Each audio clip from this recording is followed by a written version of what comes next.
Hello, Markus. Nice to meet you again. I mean, we got pretty short on time, so show us your gear, please. Let's start with guitars.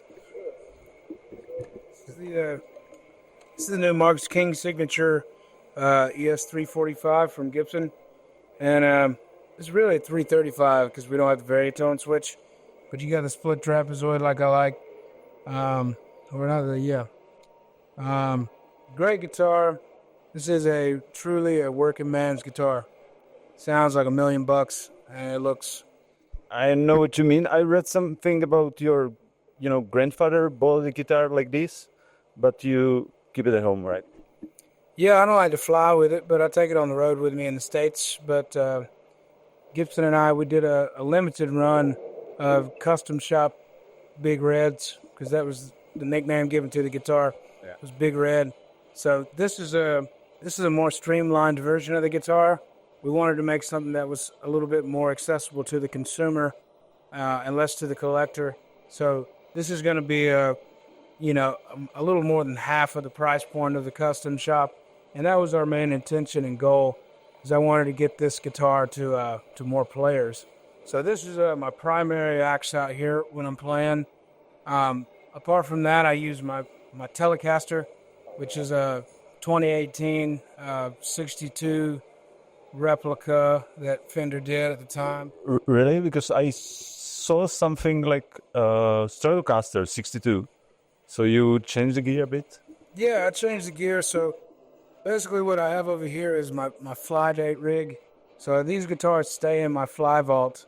And whenever I have to get on an airplane, a commercial airplane, I have these three guitars with me. And, I love these guitars. I do. But if they were to go missing or they were to get destroyed, because you can only trust the airline employees so much. So this is a great guitar, and I have this one really thanks to Dave Cobb, the producer in Nashville. When I did a record with him in 2018, he asked me if I had a Telecaster, and I said no. And he said, well, we got to get you a Telecaster, boy. So he had him come by, and they brought me this guitar while I was in the studio. And a friend of mine at Banker Guitars actually relicked it for me one weekend just for fun. And I like the relic look, and I like the feel of it. So it's a great guitar. The relic on the corpus is like a fake one? Yeah. Yeah, so he relicked it. It used to be Fiesta Red, and it's kind of lightened up a little bit. But really killer guitar. Middle position gets me some really sweet, bubbly kind of Stevie Ray land. And it's a really good workhorse. Great for fly dates. And we'll talk about the rig here. Maybe there's another guitar left. Oh, yeah, sure. I read some article about that you got a, Gibson Les Paul 58 that's not gonna hear. I don't have it with me now. No. That's another one I don't really like to fly with. I brought it over here before. Sometimes I get a seat for it. But, I don't know why I didn't bring it this time. But this is another new one from Gibson and Epiphone. And it's one that we're hoping to put into production soon. But it's a replica of my 70s Epiphone El Dorado. Oh, yeah. Which was my first guitar. And the only difference is I put a custom pick guard. Or Christy Carter put a custom guard on mine back in 2019. And we designed this one, and this is the prototype for it. So we've got a little nod to Tennessee and my home state. Oh, it's not being made yet, right? Just a prototype.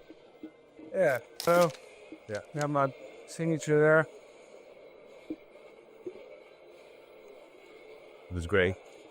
And what about the, amps and cabinets?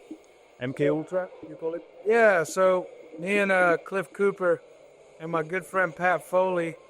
Pat Foley actually he just passed away recently, but he was my rep at Orange Amplifiers, and he was a sweetheart of a guy, and we miss him dearly. We really do. But he helped me get this across the finish line, and they brought me a few different styles of amplifier. And my good friend Brent Hines actually worked with Orange as well, and he said they make really great amplifiers. So we got together and we designed a head that had the preamp capabilities of a British amplification, but it had kind of an American amp vibe when it came to like we have 6L6s in here, so you've got a little bit of a what I wanted was a British amp and a Fender Super to have a baby. Oh, yeah.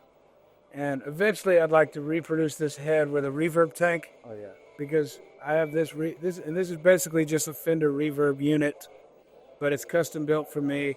Oh, and yeah. I got this off eBay and stuck it on there. Kind of upgrade because I saw some old article, with Fender, really like an original one. This is like custom.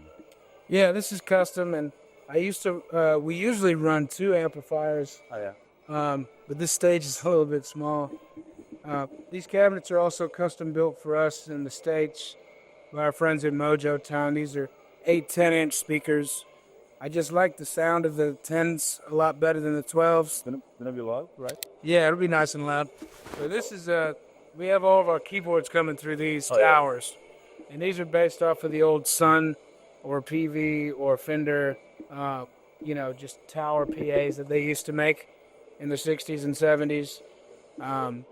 And we have one on each side, just so you can get all the Wurlitzer, clavinet.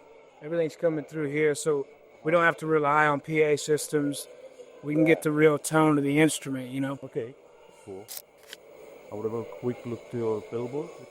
Yeah, do you have we like to cook with charcoal, We like to taste the earth. We like to feel the wind behind us. Yeah. And so like I say, we're usually running a full stereo rig. So I usually have one of my other guitar player, my guitar player Drew and I, we each have a cabinet on each other's side so we can hear each other on both sides. And the same for my bass player. We have a cabinet on both sides and for the keys. So we have a fully stereo stage setup. So I got my ABY box handling that. And this is my flyboard. So this is a condensed version of what I usually use in the States. So this is a Univibe here, just a much smaller, little compact version of what I love. This is a good friend of mine in Maine. In the States, his name's Teddy, and his company's called TrueFi. So this is actually a reverse engineered product based off of one of David Gilmour's preferred fuzz pedals. And it's really, it quickly became one of my favorite pedals, and it matches my aesthetic, orange. Oh, yeah. Always got my tube screamer. That's always with me, If you go through the pockets of my blue jeans, you're bound to find a tube screamer in there, likely. Yeah. I always have one with me. And I love the clean boost. I like doing the clean boost in addition to a nice fuzzy tone, because it just gives me a little bit more of that clarity. I don't like it to get so muddy. See what you mean. And this board was custom made for me by my pals. Also orange one. Yeah, it was made by my friends at West Coast Pedal Boards out in Los Angeles, California. Tohle byl gear Markuse Kinga, napište nám do komentářů, co si o tom myslíte.